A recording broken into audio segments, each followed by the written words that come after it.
오늘 말씀의 시작인 8절을 우리 다 같이 화면 주시고 읽겠습니다. 읽습니다. 이제 가서 백성 앞에서 서판에 기록하며 책에 써서 후세에 영원히 있게 하라. 아멘. 하나님은 그래서 후세에 영원히 있도록 하나님의 귀한 말씀을 성경의 기록으로 우리에게 경전으로 남겨주셨습니다. 우리는 이 성경 덕택에 오늘을 살아가는 하나님의 지혜를 깨달아 알게 되었고요. 세상은 이 성경을 통해서 하나님의 말씀이 참되시다라는 것을 이제 알아가게 될 것입니다. 그런데 오늘 말씀의 구절을 보면 이 백성들이 이렇게 주신 귀한 하나님의 말씀에도 불구하고 그들이 패역한 백성이 되었다고 말씀하는데요. 이 패역했다라는 말씀은 불순종하였다라는 의미이고 또 다른 말로 하면 고집스럽다라는 의미가 됩니다. 우리가 고집에 대해서 생각해 봤을 때 고집은 좋은 고집도 있고 나쁜 고집도 있을 수 있습니다. 우리가 보통 고집스럽다라고 할 때는 좋은 의미로도 사용하는데요. 좋은 고집이라고 한다면 자신의 원칙과 신념을 지키려는 태도를 이야기하면서도 자신만의 생각을 고집하지 않고 타인의 의견을 경청하면서 더 나은 목적을 위해 더 나은 방향이 있다면 자기의 생각을 바꿀 수 있는 그런 유연함을 가진 고집을 우리가 좋은 고집이라고 이야기할 수 있습니다. 우리가 이런 좋은 고집을 가진 사람들이 세상에 필요하죠. 이러한 신념과 자신의 가치를 지키고자 하는 모습이 단순히 생각만이 아니라 솔선수범으로 이 세상을 바꾸는 데 사용되면 그것은 또한 좋은 고집이라고 이야기할 수 있습니다. 그렇지만 우리가 대부분 고집스럽다라고 얘기할 때는 나쁜 고집을 이야기하는데요. 이 나쁜 고집은 지나치게 자기중심적이고 폐쇄적인 태도를 이야기합니다. 그래서 이 세대가 얼마나 고집스럽냐면 사람의 이야기를 듣지도 않을 뿐더러 그들이 하나님의 말씀, 여호와의 법을 듣기 싫어하는 자식들이다라고 오늘 하나님께서 말씀하시는 것이죠. 그들은 자신의 자존심이나 감정만을 내세우면서 도저히 하나님의 그 귀하신 말씀을 자신의 삶 가운데 전혀 받아들이려 하지 않고 있습니다. 이런 사람들의 모습을 10절은 이와 같이 말씀하시죠. 그들이 선견자들에게 이르기를 선견하지 말라. 선지자들에게 이르기를 우리에게 바른 것을 보이지 말라. 우리에게 부드러운 말을 하라. 거짓된 것을 보이라. 아멘. 이 얼마나 아이러니한 말이 안 되는 요청입니까? 여기서 선견자와 선지자는 하나님의 뜻과 진리를 전하는 사람들을 이야기합니다. 선견자는 선견을 해야죠. 선지자는 하나님의 말씀을 그대로 전하는 역할을 갖고 있지 않습니까? 그런데 선견자에게 선견하지 말라는 요청을 하다니요. 얼마나 이 말이 안 되는 요청입니까? 그런데 그들은 왜 이런 요청을 합니까? 그들이 바른 것을 보고 싶지 않다는 것이죠. 그래서 우리에게 부드러운 말을 하라. 거짓된 것을 보이라 하고 그들은 요청하고 있습니다.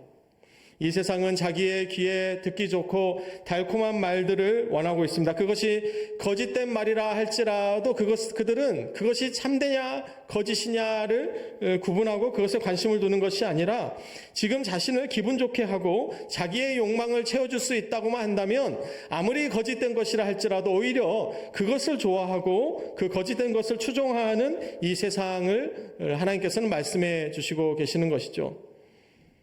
저를 따라해 주시겠습니다. 무엇이 중한디? 제가 지난주에도 이 말씀 드렸던 것 같은데요. 여러분, 무엇이 중요합니까? 거짓된 이 세상의 그 달콤한 말들이 중요합니까? 아니면 우리가 때로는 하나님께서는 우리에게 경고의 말씀, 우리가 필요한 이야기들이 귀에 듣기 싫을 때가 많잖아요. 그렇지만 여러분, 그 진실된 진리가 하나님의 말씀이 훨씬 중요하지 않습니까? 그래서 우리는 기만적인 거짓말로 세상을 속이려 하는 이 세상 세태를 우리가 거부하고 우리는 올바른 하나님의 말씀을 더 가까이 모셔야 할 줄 믿습니다. 하나님께서는 이러한 세대를 예레미야 2장 13절에서는 무엇이라고 말씀하시냐면요. 내 백성이 두 가지 악을 행하였나니 곧 그들이 생수의 근원되는 나를 버린 것과 스스로 웅덩이를 판 것인데 그것은 그 물을 가두지 못할 터진 웅덩이들이니라. 아멘. 그래서 이 세상은 아무런 효과 없는 터진 웅덩이와 같은 그 웅덩이를 스스로 파놓고 거기에 자기의 욕심을 채우려고 아둥바둥하고 있지만 그것은 가두지 못할 터진 웅덩이에 불과합니다. 이 세상의 그 헛된 욕망들로는 전혀 자신의 삶을, 자신의 만족을, 자신의 행복을 채울 수 없고요. 그래서 그들은 그렇게 자신의 행복을 채워보겠다고, 돈을 벌어보겠다고, 성공을 해보겠다고 하나님의 품을 떠나서 세상으로 나아가서 결국은 아무것도 얻지 못하고 빈털터리로 그 인생에 주저앉아 어찌 그때서야 하나님 품으로 돌아오기에 너무 늦었다고 그들이 가슴을 치며 후회하지 않겠습니까? 그래서 어서 빨리 돌아와야 합니다. 하나님께만 참된 만족이 있고 참된 평안이, 우리를 채우시는 생수의 근원 되신 하나님을 그래서 우리가 바르게 빨리 모셔야 할 줄 믿습니다. 그런데 하나님의 이 백성들이 지난 28장에서도 말씀드린 것처럼 28장 9절이었죠. 하나님의 젖떨어져간 품 떠난 자식들처럼, 그래서 누가복음 15장에 탕자와 같이 아버지의 품을 떠났기 때문에 하나님께서는 이 시간 또 우리를 통하여 복음을 듣게 하시고, 우리는 이 복음을 전해서 이 지역사회에 하나님의 품을 떠났던 자들을 하나님의 품으로 빨리 돌이키게 해야 할 줄 믿습니다. 이어서 12절부터 14절까지를 제가 봉독하겠습니다. 이러므로 이스라엘의 거룩하신 이가 이같이 말씀하시되 너희가 이 말을 업신여기고 압박과 허망을 믿어 그것을 의지하니 이 죄악이 너희에게 마치 무너지려고 터진 담이 불쑥 나와 순식간에 무너짐 같게 되리라 하셨은즉 그가 이 나라를 무너뜨리시되 토기장이가 그릇을 깨트린 같이 아낌없이 부수시리니 그 조각 중에서 아궁이에서 불을 붙이거나 물 웅덩이에서 물을 뜰 것도 얻지 못하리라. 아멘. 그래서 하나님께서는 이 12절부터 14절까지를 통해서 당시에 유다 백성들이 심판을 받아야 했던 이유와 마찬가지로 지금 2025년을 살아내는 대한민국 또 우리 세계 모든 백성들에게 하나님께서 심판을 하셔야 하는 그 이유와 결국 그 죄악의 결과 때문에 그들의 인생이 또 온 세상이 마치 토기장이가 그릇을 깨트리시는 것 같이요. 우리 지난 29장 이사야 29장 지난주에 말씀 제목이 토기장이었습니다. 그래서 토기장이께서는 그 그릇을 만드실 권한도 있는데 그 그릇을 깨트리실 권한도 그분에게 있다고 우리가 지난주에 보았습니다. 하나님께서 아낌없이 이 세상을 또 하나님께서 심판하실 자들의 인생을, 그들의 나라와 그들의 민족을 이 그릇을 깨트려 버리시는 같이 아낌없이 부수실 때 우리 민족은, 우리 나라는, 우리의 가정은, 우리 교회는 하나님 앞에 깨트려지지 않도록 우리가 하나님 앞에 겸손하게 나아가야 할 줄 믿습니다. 이어서 15절 말씀 화면 주시고 우리 다 함께 읽겠습니다. 읽습니다. 주 여호와 이스라엘의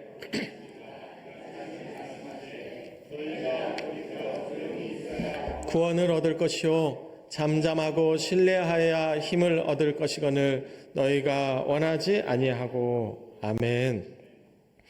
그래서 이러한 전반적인 상황 가운데 하나님께서 오늘 중요한 어떤 비책이라고 할까요? 우리에게 하나의 지침을 가르쳐 주시는데요. 그것은 오늘 본문의 배경이기도 한 지금부터 2700여 년 전에 아수르의 군사적인 위협 앞에 있었던 그 유대 백성들에게도 마찬가지지만 지금 우리 모두에게도 마찬가지인 말씀입니다. 우리가 우리의 인생 가운데 또 이 나라 이 민족 가운데 어떤 위기가 있을 때 우리는 그 위기에 대처하려고 인간적인 여러 가지 방법들을 강구할 수 있습니다. 우리도 우리의 삶에 어떤 문제가 생기면 여러분 뭔가를 해결해 보려고 우리가 안간힘을 발버둥을 쳐볼 때가 있죠. 그런데 오늘 하나님께서 우리에게 주시는 말씀은 무엇입니까? 돌아와 잠잠하라고 말씀하십니다. 우리에게 조용히 있고 가만히 있으라고 말씀하시는 것이죠. 우리는 이 말씀을 보면서 그럼 우리가 아무것도 안 하고 그저 가만히 있으라는 것인가? 그것이 아닙니다. 우리가 하나님을 신뢰하기 때문에 우리가 분주하지 않을 수 있다는 것이죠. 우리가 너무 정신없이 바쁘게 오히려 우리 인간적인 방법들을 강구하다가 우리가 기도하지 못했습니다. 우리가 하나님 앞에 나와서 무릎 꿇지 않았던 것이죠. 우리가 하나님의 방법을 되돌아보지 않았습니다. 오히려 우리의 인생의 위기가 거기로부터 시작될 수 있기 때문에 하나님께서는 우리의 모든 인간적인 방법을 잠깐은 내려놓고 오히려 우리가 순서를 좀 바꾸자고 하는 것이죠. 먼저 하나님 앞에 나와 기도하고 우리가 잠잠해야 할 줄 믿습니다. 그래서 시편 46편 10절은 이렇게 말씀하시는 것이죠. 너희는 가만히 있어 내가 하나님됨을 알지어다. 내가 문나라 중에서 높음을 받으리라. 내가 세계 중에서 높임을 받으리라 하시도다. 아멘. 그래서 우리가 왜 이렇게 가만히 있어야 합니까? 왜 우리가 하나님 앞에 잠잠히 있을 수 있습니까? 출애굽기 14장 14절이죠. 여호와께서 너희를 위하여 싸우시리니 너희는 가만히 있을지니라. 아멘. 오히려 우리가 너무 분주해서 오히려 우리가 긁어부스럼이라는 말이 있잖아요. 우리가 하지 않은 일을 해서 오히려 일을 더 그르친 적은 없습니까? 우리가 하지 말아야 할 말을 해서 오히려 더 상황을 악화시킨 적은 없을까요? 우리가 보지 말아야 할 것, 우리가 가지 말아야 할 곳을 가서 오히려 우리가 가만히 있는 한도 못할 때가 참 많습니다. 우리의 삶을 되돌아봤을 때 우리가 무엇인가 분주하게 만들어 본다고 우리가 있었던 그 모든 것들이 허망하게 끝나는 것을 우리가 겸허하게 되돌아봤을 때 사람의 마음에 많은 계획이 있어도 오직 여호와 하나님만의 뜻이 이 세상 가운데 또 우리의 인생 가운데 그분의 계획만이 이루어짐을 우리가 겸허하게 되돌아볼 때 우리의 허망한 많은 계획들을 십자가 앞에 내려놓고 우리가 하나님 앞에 겸손하게 더 내려놓음으로 나아가야 할 줄 믿습니다. 그래서 스가랴 4장 6절은 이와 같이 말씀하시죠. 이는 힘으로 되지 아니하며 능력으로 되지 아니하고 오직 나의 영으로 되느니라.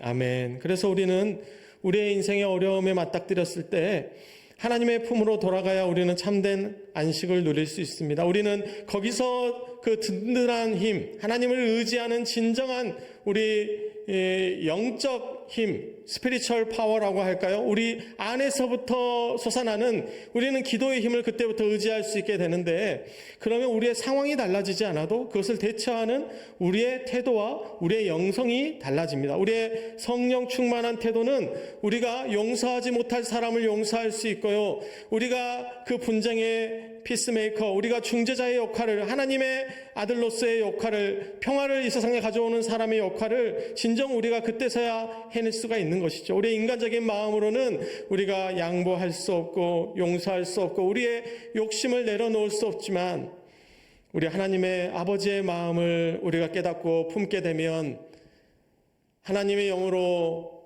우리가 말하려거든 하나님께서 말씀하신 것처럼 말씀하고 우리가 하나님께서 원하시는 삶을 살아가기 시작하면 거기서부터 하나님의 나라가 시작되고 하나님의 놀라운 기적이 저 여러분의 삶 가운데 이루어지는 줄 믿습니다. 아멘. 그런데 어떻습니까? 오늘 15절 마지막에 너희가 원하지 아니하고 라고 말씀하시면서 16절에 결국 그 백성들은 하나님 앞에 이러한 요청에 아니라고 거부하고 있는 모습을 보게 됩니다. 이 아니라고 하는 단어는 영어로 하면 아주 간단하게 노죠. 어떻게 하나님 앞에 우리가 노라고 말할 수 있습니까? 이스라엘 백성들이 얼마나 완악하고 교만하고 그들이 어리석었기에 그들이 하나님 앞에 불순종해서 그동안도 얼마나 많이 맞았습니까? 그 재앙이, 그 환란이 왜 찾아왔습니까? 하나님의 말씀을 어김으로 그들이 숱한 어려움을 겪고도 아직도 깨닫지 못해서 여전히 하나님께 아니라고 대답하고 있다는 것은 참 놀랍지 않을 수 없습니다. 이 세상이 하나님께 얼마나 더 맞아야 하나님 앞에 그들이 이제 무릎 꿇고 하나님 앞에 겸손하게 나올 수 있을까요? 그렇지만 하나님은 어떤 분이십니까? 그분은 우리에게 한 번도 아니오가 되신 적이 없으십니다. 하나님은 언제나 우리에게 예만 되셨죠. 그래서 고린도서 1장 17절 이하는 이렇게 말씀합니다. 이렇게 계획할 때 어찌 경솔하였으리요. 혹 계획하기를 육체를 따라 계획하여 예 하면서 아니라 하는 일이 내게 있겠느냐. 하나님은 미쁘시니라. 우리가 너희에게 한 말은 예하고 아니라 함이 없노라. 우리 곧 나와 실로아노와 디모데로 말미암아 너희 가운데 전파된 하나님의 아들 예수 그리스도는 예하고 아니라 함이 되지 아니하셨으니 그에게는 예만 되었느니라. 하나님의 약속은 얼마든지 그리스도 안에서 예가 되니 그런즉 그로 말미암아 우리가 아멘하여 하나님께 영광을 돌리게 되었느니라. 아멘. 그래서 하나님 우리의 인생 가운데 항상 예가 되셨습니다. 그분은 항상 예스가 되셨어요. 우리의 인생에 하나님께서 언제 우리를 거부하신 적이 있으십니까? 우리를 버리신 적이 있으시던가요? 우리가 하나님 어떻게 보면 외면하고 우리가 하나님 등졌죠. 하나님께서는 한 번도 우리를 등지신 적이 없으십니다. 신실하신 하나님, 약속을 바꾸시지 않으신 하나님, 그분은 인생이 아니시니 시건치 않으시고 그분은 우리의 인생 가운데 어제요 오늘이 되시고 오늘과 내일이 같으신 알파요 오메가이신 하나님이시기 때문에 그분 안에서 영원하신 하나님의 약속은 변함이 없으신 줄 믿습니다.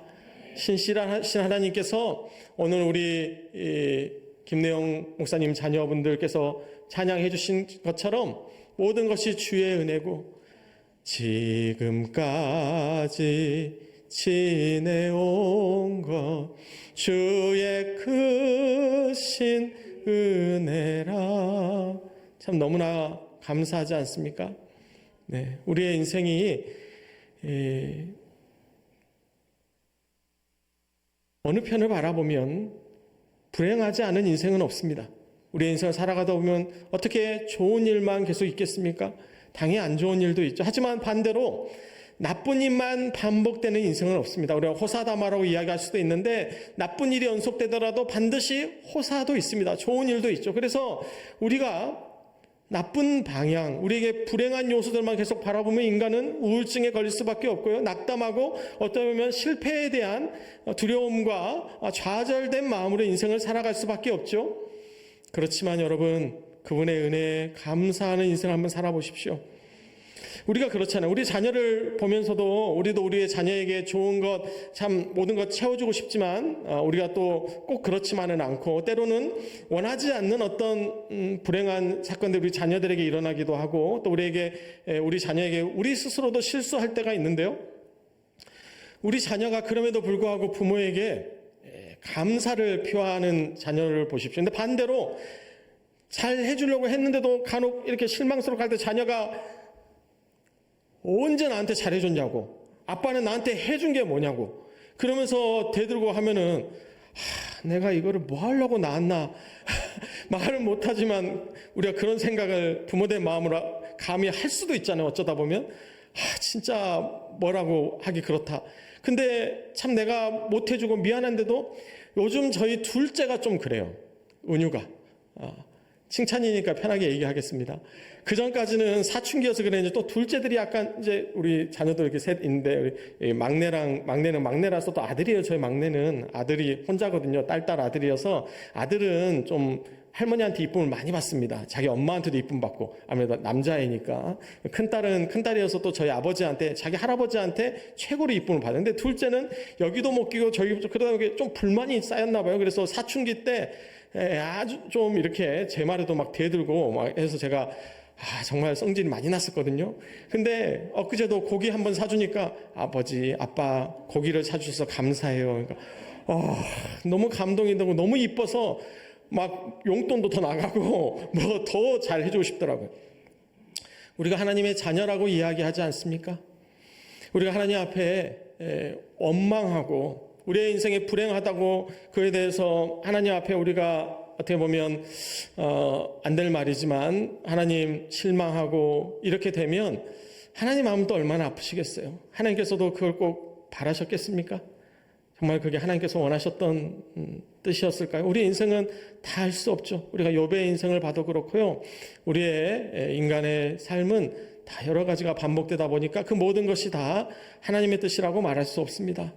그렇지만 그 어려운 상황 가운데서 여러분 하나님께 감사해 보십시오. 그게 하나님을 저는 감동시키는 믿음이라고 생각해요. 여러분, 하나님이 우리를 감동시키기에 앞서서 우리의 믿음이, 우리의 감사가 여러분 하나님을 감동시킬 수 있다고 한번 생각해 보시겠습니까? 여러분, 오히려 우리가 어려운 처지에 감사할 수 없을 때 감사하는 그 믿음이 진짜 믿음이고요, 하나님께서 그런 감사로 감동받으실 때 더 귀한 축복으로 우리의 삶 가운데 욥에게도 갑절의 축복을 다시 주셨던 것처럼 저 여러분에게 주시는 줄 믿습니다. 이어서 18절 말씀 이하로 오늘 말씀의 결론을 가도록 하겠습니다. 우리 18절 말씀 같이 읽겠습니다. 읽습니다. 그러나 여호와께서 기다리시나니 이는 너희에게 은혜를 베풀려 하시며 일어나시리니 이는 너희를 긍휼히 여기려 하심이라. 대저 여호와는 정의의 하나님이시라. 그가 기다리는 자마다 복이 있도다. 아멘. 네, 그를 기다리는 자마다 복이 있다고 오늘 말씀을 보면서 기다린다라고 하는 동일한 단어가 앞에서 한 번, 두 번 반복된다는 것을 오늘 이 본문에서 중요하게 보게 됩니다. 그래서 우리는 이 기다린다는 두 개의 단어를 보면서 한 가지 주목할 부분은 주체가 다르다고 하는 것이죠. 첫 번째 기다리는 것은 주체가 여호와께서 기다리시는 것이고, 이제 두 번째는 우리가 그분을 기다리는 것이죠. 그런데 우리가 이 두 기다림의 차이점을 좀 주목할 필요가 있습니다. 다음 화면 주시죠. 우리 영어 성경 버전으로 이 본문을 보면 먼저 킹 제임스 버전에서는 이 첫 줄에 wait라는 단어가 보이실 것이고, 맨 마지막 절에 똑같이 wait라는 단어를 쓰면서 이 기다림을 두 번 반복하는 것이 보이는데요.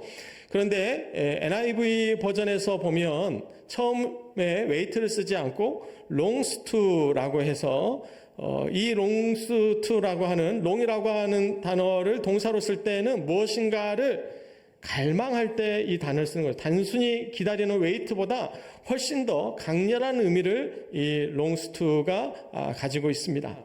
오늘 말씀의 마지막 절 19절을 우리 다 함께 읽겠습니다. 읽습니다. 시온에 거주하며 예루살렘에 거주하는 백성아, 너는 다시 통곡하지 아니할 것이라. 그가 내 부르짖는 소리로 말미암아 내게 은혜를 베푸시되 그가 들으실 때 내게 응답하시리라. 아멘. 그래서 하나님께서는 우리가 다시 통곡하지 아니하도록 하실 것입니다. 우리의 부르짖는 소리로 말미암아 우리에게 은혜를 베풀어 주실 것인데요, 그분은 들으실 때 응답하시는 하나님이십니다. 여러분, 그 하나님의 응답을 믿으십니까? 아멘. 그 응답에 대해서 20절 이하에 이와 같이 말씀하시는 것이죠. 우리의 눈이 우리의 스승을 볼 것이다 라고 말씀하시면서 21절에 이것이 바른 길이니 너희는 이리로 가라 할 것이며, 22절입니다. 22절에서는 더러운 우상들을 어떻게 해야 한다고 말씀하십니까? 그것들을 던지며 이르기를 나가라 하리라. 아멘. 저를 따라해 주시죠. 나가라.